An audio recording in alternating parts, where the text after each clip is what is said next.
There were 3 ravens sat on a tree. Down a down, hey, down a down. They were as black as they might be with a down. One of them said to his mate, "Where shall we our breakfast take? With a down, derry, derry, derry, down, down." Welcome to Magic and Medicine, a bonus series of the Three Ravens podcast, all about superstitious spells, crazy charms, and some downright revolting remedies.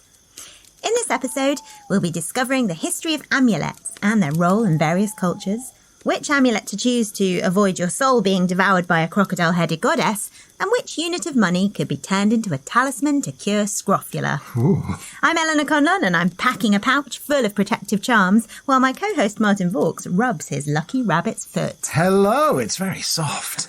Series 4 is well underway now, and we've had one round of each of our bonus episodes now, as well as our regular county episodes each Monday, plus some Patreon exclusives, and of course our brand new Local Legends releases. There are many excellent things at our Patreon, such as exclusive stories, episodes of the Three Ravens Film Club, our monthly newsletter with magic spells and recommendations, and Patreon special episodes too.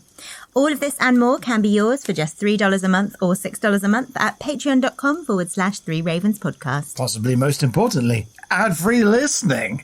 We also enjoyed our first Three Ravens Book Club live stream last weekend, which was all about Lucy Holland's Song of the Huntress, and now our poll has chosen a new book for this month, The Familiar by Leigh Bardugo, which we're very excited to read. Well, I say we. I'm very excited to read. I read it. You read it already. You read it in almost one sitting, right? Yes, I did. I was absolutely gripped. Well, if you'd like to join in with the book club, do get your hands on a copy of The Familiar, dive in, and join us for our next live stream on the 15th of June, where we'll discuss it. So this week, I have been back exploring the wonderful world of apotropaic magic. And this time, I wanted to shine a light on amulets. Mm-hmm. These fascinating objects can be many things, from features of religious systems to jewellery, combining belief, status and power. Now, something I'm interested about.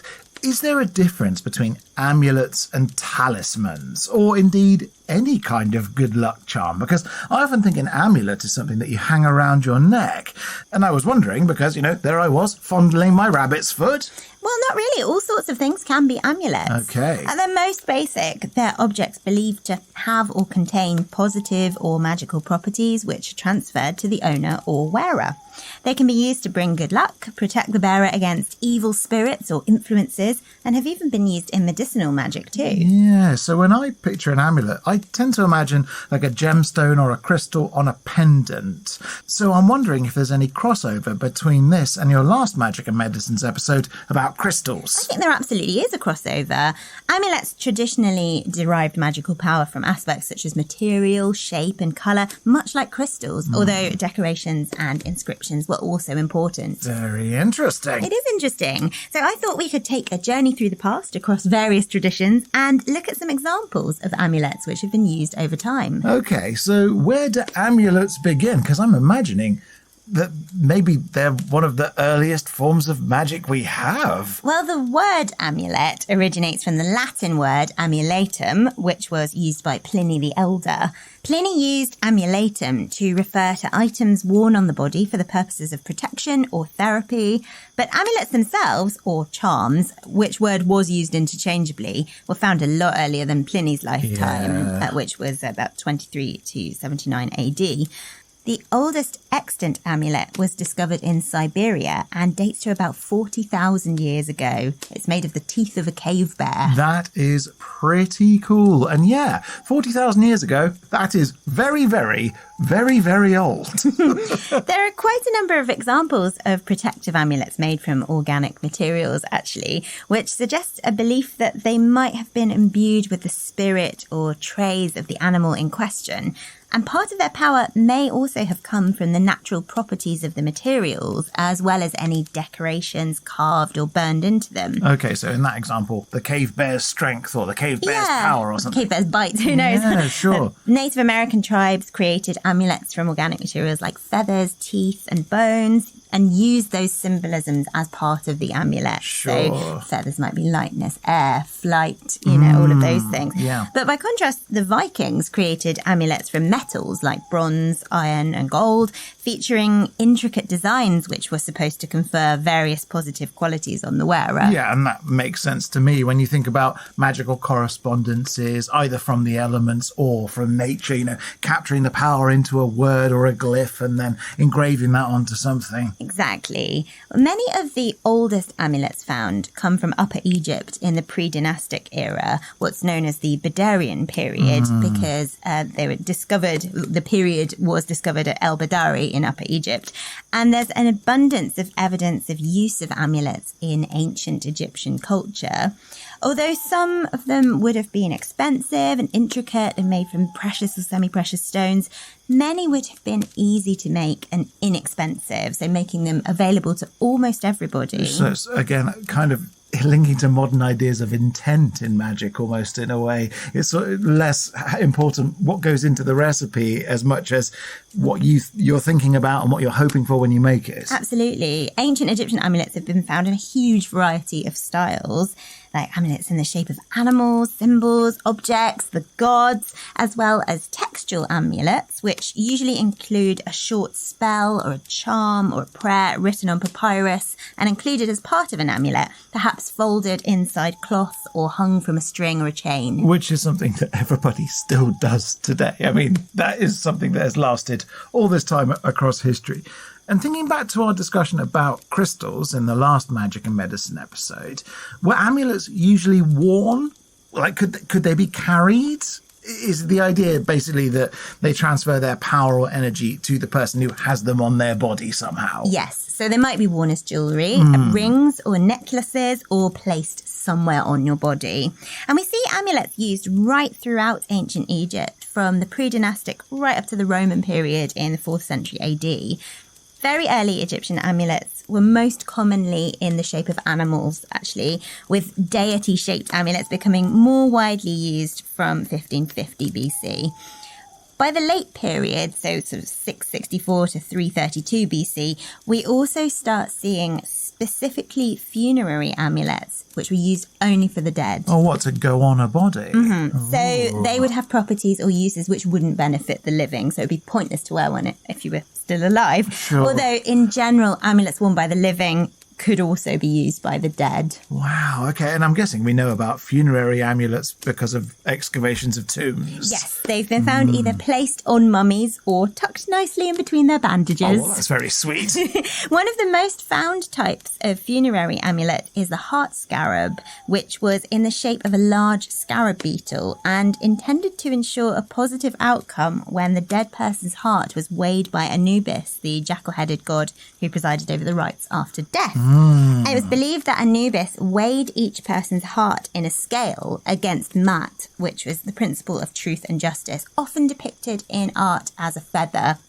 And that was to determine whether or not their soul would be able to enter the afterlife. And of course, if the soul was found wanting, as discussed on our Demons Bestiary episode from last year, it'd be chomped like a tasty snack by the crocodile-headed goddess Amit. I'm just shuddering. Well, you better make sure you behave yourself in life, Eleanor. Make sure your heart is heavy enough, but not too heavy, you know? I think I'll just cover myself in amulets, honestly. Very, very wise. Now, is there any particular reason the symbol of the scarab beetle was used in that context? Yes, the scarab or dung beetle was associated with life, regeneration, and also the sun, because the beetles were believed to spontaneously generate in the ground. Yeah. That's not true, but they were believed to. Yes. And the rolling of large dung balls over the ground, which is scarab beetle behaviour, was connected with the sun's daily movement across the sky. So interesting. Yes, it was believed that while as amulets they could transfer these powers.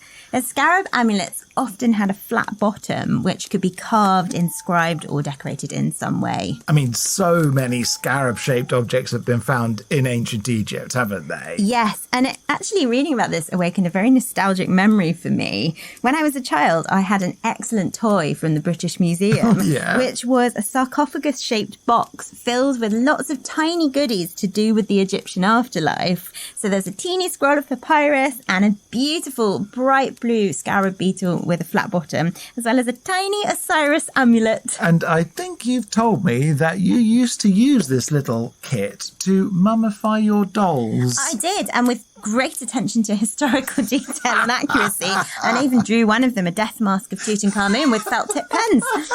But when I started researching ancient Egyptian amulets properly for this episode, I realised that my beloved childhood toy was actually pretty accurate. Really? Because I believe that the material used for the little amulets was actually Egyptian faience, which is exactly what would have been used. I do not know this term. What is Egyptian faience? It's a sintered composition ceramic material. Ooh. And it was very popular for amulets as its glazing process produced very bright blue and green colours. Oh, yeah, I know this stuff. Both of which were associated with life.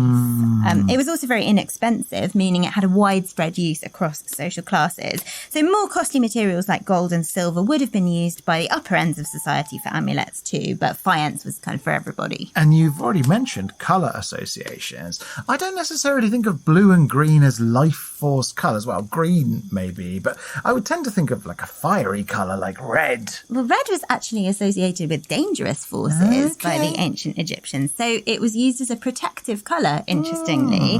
But absolutely, colours did have specific meanings, as with crystals and much modern magic. And so how about in the ancient world beyond Egypt? Like, I know, for example, that the Greeks and Romans, they used to have little plinths or shrines in their houses where they'd have models of gods. But I don't think those are amulets in the same way. Were amulets used widely in ancient Greece and Rome? Yeah, and you're talking about the Lares, the household gods. I am, And there's a connection with amulets and Lares, which I'll talk about, actually. They were used in ancient Greece and also in ancient Rome, where charms and talismans of all kinds were very prevalent.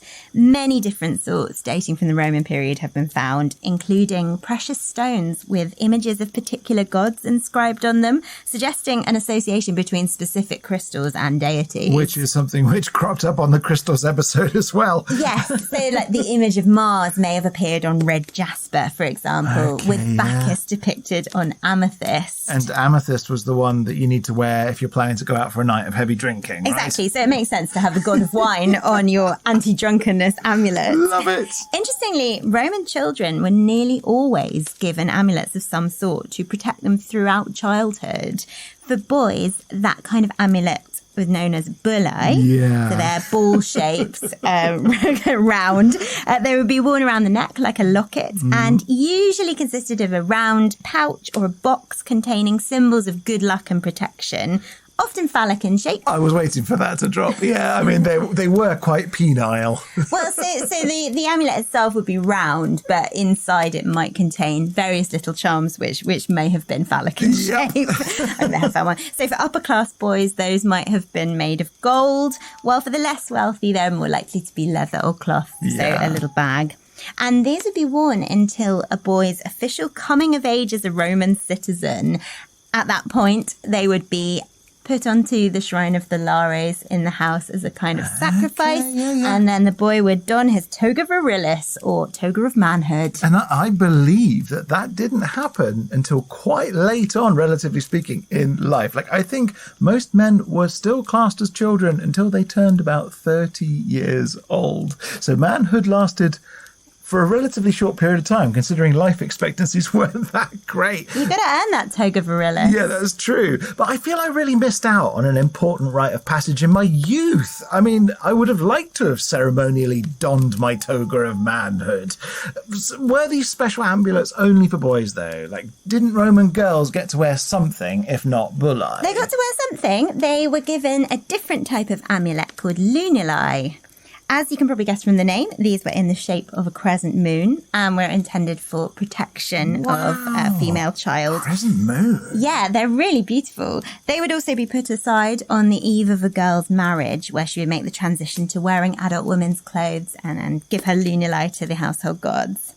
Archaeologists have also found examples of crepundii, which are groupings of amulets strung together on chains or strings. They're quite like a modern charm bracelet, Yeah, I was going to say, your description was making me think of a charm bracelet. But they seem specifically associated with childhood because they've mainly been discovered in infant burials. Oh, that's sad, so but like very interesting. A string of protective amulets which could be worn or carried. And, you saying all this, like, charm bracelets are a kind of amulet, aren't they? Like, each little charm has a symbol with a particular meaning, like might be to mark an occasion or bring good luck. Yeah, I should say so. I would class a charm bracelet as an amulet or a crepundus. Yes. In late antiquity, we also see another kind of amulet made from flat metal sheets. So these might be lead or copper or silver or gold, and they were particularly popular across Asia.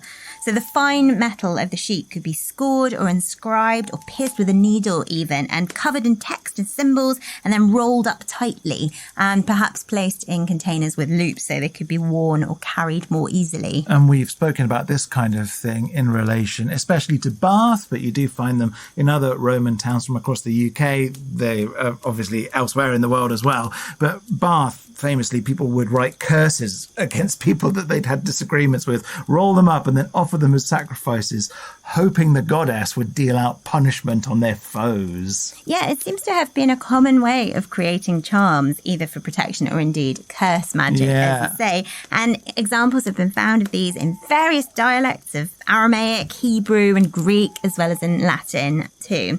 I'm quite interested in the differences between charm-type amulets, so shaped like various symbols, and then other amulets like bullae, which are more like bags or pouches, which can be then filled with various different items with apotropaic or good luck properties. Well, it makes me think actually about the strange design of clothes we have now with pockets inside of our trousers, for example. People used to carry a pouch, didn't they? Instead of an internal pocket, you'd have an external pocket. So really, when we carry a good luck charm in our pocket today, then it's more or less the same thing people have been doing for all this time. Yeah, absolutely. And the making of a specific medicine bag or magic spell bag is so ancient. That type was actually more seen in China, Korea and Japan throughout history. So talismans would quite often be carried within small decorative pouches or bags. I like that idea though, because it does seem like highly personal. You can fill your amulet pouch with items that have special correspondences or significances to you, yourself, your situation. Yeah, I agree. I think it's a really nice idea. So Japanese omamori, for example, normally feature a brocade pouch enclosing paper or pieces of wood with prayers or good luck blessings. But there are many subcategories of omamori which have different purposes. Oh, go on, tell me more. So you've got kotsuanzen, which provides traffic safety and protection for drivers and travellers, for example. So you might keep that in your car to give you a safe drive. While shobai hanjo promote prosperity in business and money matters. So you might take one of those with you if you're going to a business meeting or something where you need to close a deal. I've got that important presentation, then I better take my shobai hanjo. The pouches should never be opened. So once they've been prepared, they should always be kept sealed. They'll lose the magical benefits if you open them. And ideally, they would be replaced every year to ward off bad luck from the previous year. So they do kind of have a sell-by date.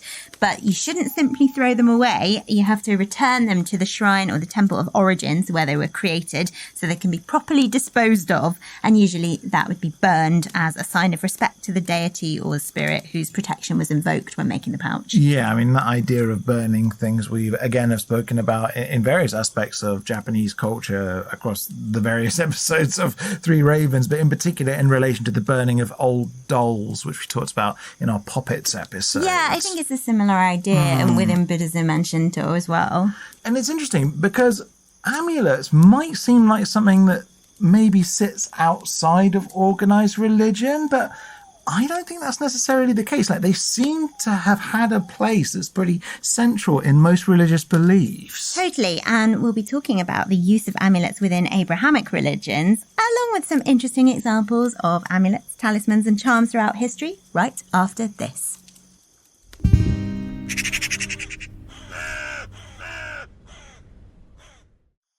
So, Eleanor, you've opened up the box of Abrahamic religions. I'm very curious about this.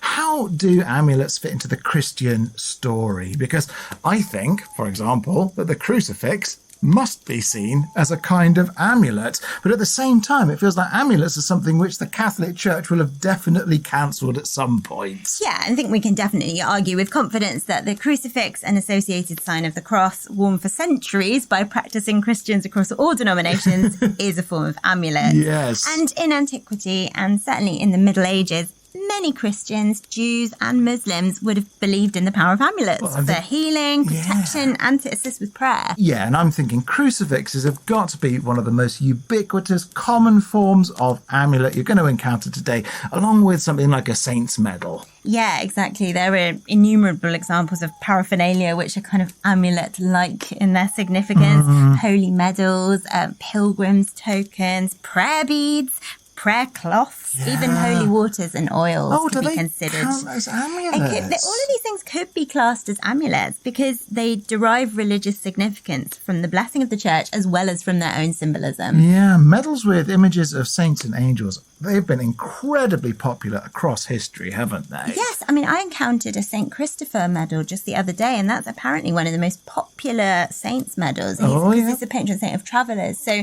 it's a little bit like those Japanese omamori for safe driving. The St. Christopher will help you have a safe journey. Yeah, lots of people have them in their cars, And we've talked about the Elizabethan angel coin on the podcast before, which was often worn as a necklace with a hole bored into it. I've got one of them. Yeah, we actually both have replicas of them. They're beautiful objects, and they feature the Archangel Michael slaying a dragon, which represents Satan and all his dark forces. Yeah. But these had a particular talismanic use in the early modern period, especially in England and France, and in relation to a particular disease.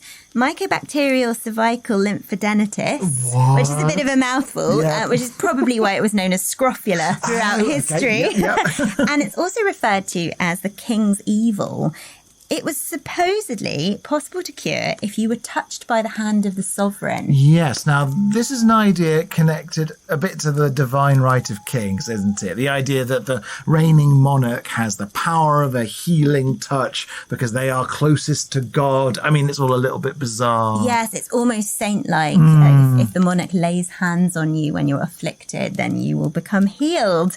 But the healing of scrofula had two parts, the first of which was being touched by the monarch. Okay. The second part involved the wearing of an angel coin as an amulet around the neck as a token of the king's sacred favour and a pledge of his best desires for the sufferer. And so I'm presuming one would not work without the other, according to this folk remedy, which otherwise I'm sure was 100% successful. I have my doubts that either worked at all, separately or in tandem. But the angel coin was certainly considered lucky, and not just because it was made of gold. Yes, because gold is always very lucky. Yeah, pretty much. Early Christians, especially in Egypt, actually also made textual amulets with strips of papyrus or cloth with the words of the Gospels or prayers and psalms written in Greek or Coptic.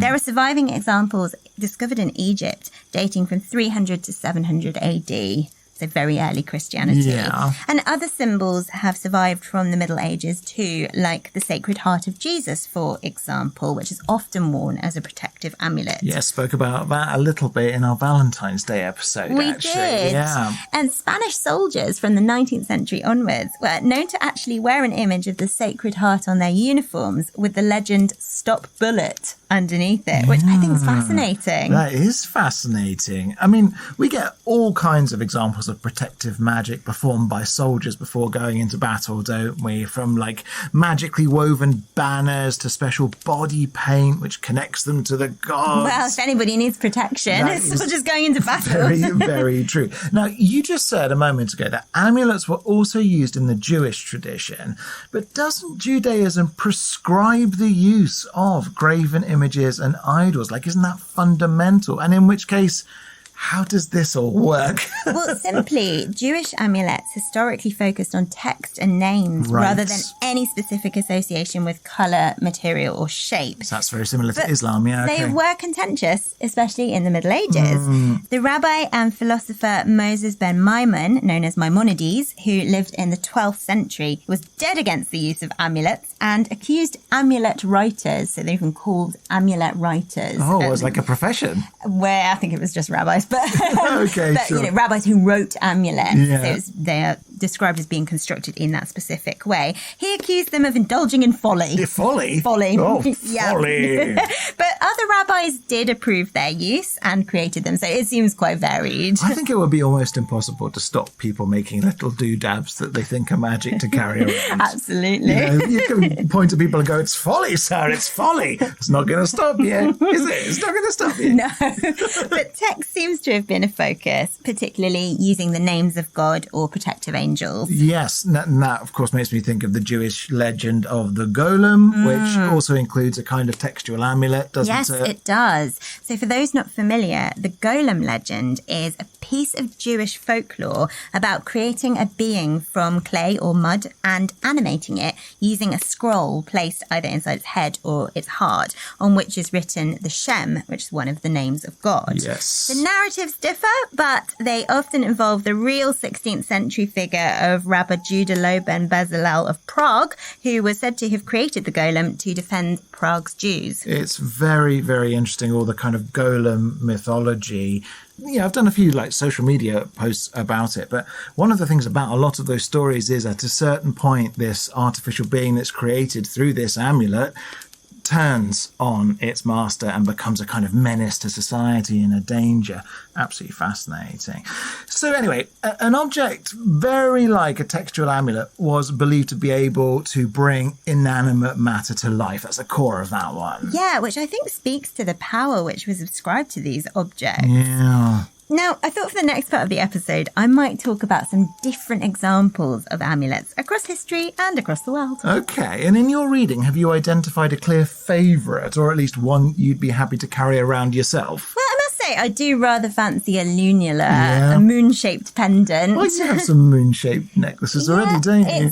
It's a downwards pointing moon, though. Oh, is it? Most of the moon necklaces I have tend to have the crescent moon as it might appear in the sky, but this is with both points of the moon pointing downwards. Oh, a if bit that like makes a sense. horseshoe, I guess. Yeah, a little bit. Of course, I actually haven't got that much longer until the eve of my wedding, but at least I'll be able to wear it for a bit. Sure. Although it is very difficult to choose an amulet. There are so many good ones. We've talked scarabs and phalluses, coins and crosses, but axes and hammers were also popular symbols for amulets right from the Neolithic period. Yeah, and it does make sense. Like, I imagine they would have been a readily identifiable symbol, like an important tool for human survival. And that also makes me think of the way that, medieval signage used to be designed outside of artisans' shops. If people couldn't read, they'd look for the symbol of the hammer to find the guy who had the hammer skills, the workshop.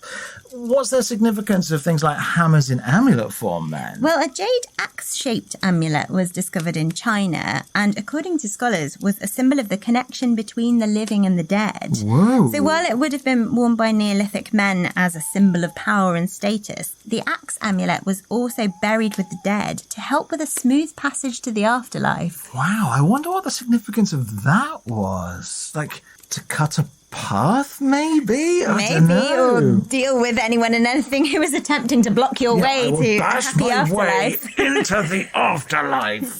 The Vikings commonly wore amulets shaped like the hammer of Thor, the god of thunder, so the Mjolnir. It was worn as an apotropaic talisman to protect against evil spirits, as well as a symbol of strength and loyalty to Thor. So it might be to show your allegiance to that particular god. And you get a lot of those kinds of hammers and swords and clubs. I think of Hercules as well. They're almost all kind of phallic objects, actually, when it comes down to it. And those kinds of symbols, they're actually quite common today, aren't they? Like, I think we might actually have one somewhere. Yeah, I think we do have an amulet of a hammer of Thor. Now, I thought I'd finish up by talking about a couple of slightly more unusual amulets, and one's much more in keeping with my usual brand of slightly squishy folk magic. Oh, Eleanor, please tell me we're not going to do anything nasty to toads. Not toads on this occasion. Rabbits. Oh, okay. A rabbit or a hare's foot is a good luck charm carried in a number of places around the world. The object itself is supposed to bring good luck, although some traditions have it that the foot must be acquired under certain conditions. Which I'm presuming are asking a rabbit or hare very, very nicely. More like shooting the rabbit with a silver bullet, or on a Friday, or on a rainy Friday, or under the full moon, or rather gruesomely, taking the foot while the rabbit's still alive. And I know there is lots of things that is supposed to associate a rabbit or a hare with good luck. But why do we only keep the foot? Like, why is that seen as the lucky part? No source is definite on this. It might be the rabbit or hare's association with shape-shifting witches, and I guess the foot is to do with them running away. It might be something to do with rabbits and fertility, abundance, and that sort of thing, because rabbits breed copiously and often. Yeah, which is why they're kind of seen to be these lucky creatures. But that can't be the reason you hang on to the foot. No, it's a mystery, and a lot of sources vary. Yeah, I was looking for definitely definite answers on this. I couldn't find one. So if you know, listener, a good reason for the rabbit's foot being lucky, do tell us. I mean, it is like pocket size. Like, I can see that And as something soft. that makes sense in a way, but it's quite macabre, isn't It it? is quite macabre, carrying something's severed foot around with you for good luck. And you wonder if just someone started doing it, why have you got that rabbit's foot in your pocket? Oh, it's just good luck. And then suddenly that idea spreads. And then everyone's carrying them around. Well, whatever the symbolism, a hare's foot was mentioned by Samuel Pepys in his diary from January 1665 as reliably being able to cure an ailment described vividly by Samuel Pepys as a swollen belly and grudgings of wind. So he had the toots, basically. Well, he had colic. He couldn't go to the toilet Oh, properly, I and see. his tummy was swollen up. But a new hare's foot solved it all. Okay, it was the hare's foot. Yeah, Pepys wrote, I had no sooner handled this foot, but my belly began to be loose and to break wind. And whereas I was in some pain yesterday and in fear of more today, I became very well, and so continue. Amazing. And he absolutely thought the hare's foot was responsible. Well, look, it's all very well and good if you believe in it, but it certainly doesn't seem lucky for the hare or the rabbit. No, Do you know what I very mean? true. Yeah. Another rather stranger lucky charm used as a rare form of amulet was the preserved caul. So a caul is a membrane which encloses a fetus in the womb. Oh, God. Yes, and it's very occasionally found over a baby's head at the time of birth. So it sometimes comes out with the baby, basically. Yeah. But the caul was considered an incredibly powerful good luck charm, especially against drowning. It's drowning? Yep, no What? idea why.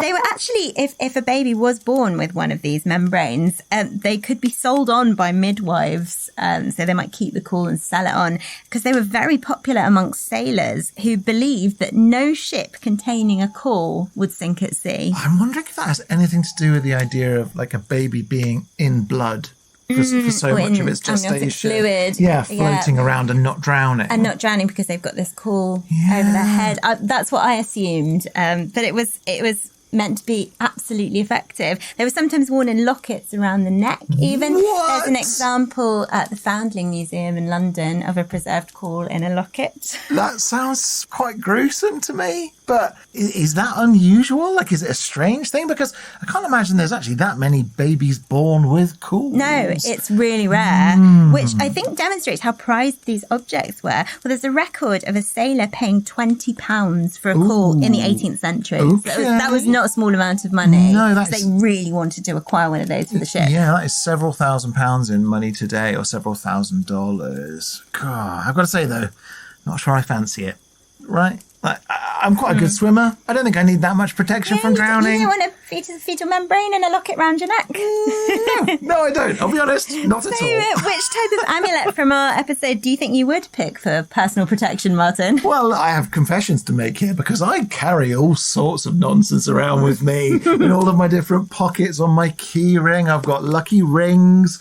I've got stuff on my desk. I've got stuff around me. But I think the thing that I need to take away from this is that idea of an amulet primarily being something you carry with you. I like this notion out of Japan where you've almost got to charge your amulet at a shrine or something like that. Or have it made for you by the shrine. And that, maybe like a bit like a battery or like a crystal, it'll run out of power over time, right? It'll run out of efficacy. So I think I need to be charging my amulets that I already have a bit more mindfully. And then perhaps creating a different array of amulets so that I can take different ones out of the house on different occasions. A bit like, let's be honest, you do with rings. Yes, I suppose my rings are sort of amulets, aren't they? Yeah. And as we talked about in the crystals episode, different rings for different things. Well, thank you, Eleanor. This has been so interesting. There's just so much evidence of amulets being used throughout history that they seem such an integral part of human existence, don't they? I mean, I bet many of us have objects which we wear or carry or just touch in our day-to-day lives which are sorts of amulets to us. And we might be only half conscious of it. Yeah, I think that's definitely going to be the case. The idea, I think maybe some Christians wouldn't necessarily see a saint's medal or a crucifix as an amulet, but it absolutely is that. Yeah. And I think the wedding ring, honestly, for a lot of people, a kind of amulet. is a kind of amulet. But and even the idea of saying, touch wood when you hope something does or doesn't happen and trying to put your hands on organic matter, so some wood. It's all a form of amulet-like behaviour, I suppose. Definitely. Well, as ever, dear listener, we love to hear from you. So if you have a particular object in your life that you might consider an amulet or a talisman or a lucky charm, we would love to hear from you. The more unusual, the better, frankly. But get in touch with us either way on social media or by emailing us at threeravenspodcast@gmail.com. So, Martin, what's coming up next on Three Ravens? Well, first up, on Saturday, we've got our Warwickshire Local Legends episode where I'm interviewing the wonderful storyteller, Kath Edwards, who has an amazing knack of turning everything she talks about into a tale. There were some little excerpts of our chat in Monday's Warwickshire episode, but the full thing coming out on Saturday. Then on Monday, we'll be back with a new county episode where we'll be revisiting Hampshire. Yeah. Also, a little reminder to everybody in the Three Ravens Film Club to get watching the seminal The Wicker Man, our May film. Send your thoughts to us by Monday, the 27th of May, for inclusion in the episode. Yes, and if you'd like to listen to episodes of the Three Ravens Film Club and access all sorts of other Patreon-exclusive goodies like our monthly newsletter, which is filled with magical ideas, folky traditions and recommendations, along with ad-free listening and, of course, just supporting Eleanor and I. You can find out more at patreon.com/Three Ravens Podcast. Please consider subscribing for just $3 a month or $6 a month. You can also keep up with our many goings-on social media via facebook.com/Three Ravens Podcast, Instagram at Three Ravens Podcast, or X at Three Ravens Pod. And we have a lot of fun on the Three Ravens Podcast group too, where you can post your own weird and wonderful folky goings-on. And don't forget that our spooky story competition has opened the doors of its haunted castle. It's ready to receive ghostly guests. We're inviting you to submit original ghost stories of up to 3,000 words to be included in this year's haunting season. Email them to us at threeravenspodcast@gmail.com, which is also the place to get in touch with us in general with thoughts, ideas, or just a gronk hello. Until next time then, while our amulets have protected us from the evils that way, we'll go this way. And remember, don't whistle until you're out of the woods. Our theme song is the traditional folk ballad Three Ravens, performed by Eleanor Conlon and Ben Harbour, and our logo is by Ollie James Dare. The Three Ravens podcast is a Rust and Stardust production, produced by me, Martin Vaux. Thanks for listening. God send every gentleman, such hounds, such hawks, such leman, with a down, derry, derry, derry, down.